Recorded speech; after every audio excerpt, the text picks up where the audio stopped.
High বন্ধুরা, তোমরা সবাই কেমন আছো? আশা করি তোমরা ভালো আছো। আমি ভিডিও ঠিকঠাক দিতে পারছি না, তো আমাকে ক্ষমা করো।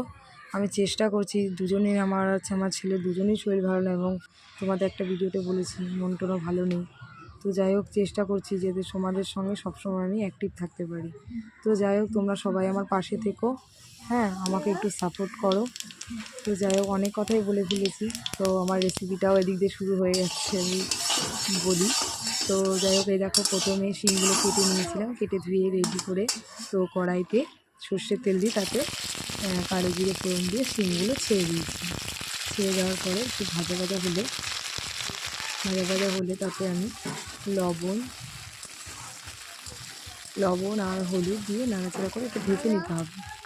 ভাজা হয়ে গেলে পরে তাতে শিম আর পোস্তটা আমি আগে থেকে বেটে রেখেছিলাম, সেটা দিয়ে একটু নাড়াচাড়া করে ঢেকে দেবো। ঢেকে দেওয়ার পরে কিছুক্ষণ এটা একটু শুকাবে, গামাখা হবে। গামাখা হয়ে গেলে তো রেডি আমার শিম পোস্ত। ঠিক আছে, তো এরকম করে কারা খাও আমাকে কমেন্ট করে জানাবে, এবং কেমন লাগলো রেসিপিটা দেখে আমাকে অবশ্যই কিন্তু জানাবে।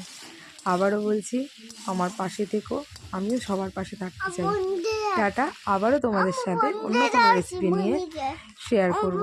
টাটা বন্ধুরা, সবাই ভালো থাকো তোমরা। টাটা, আবারও কথা হবে।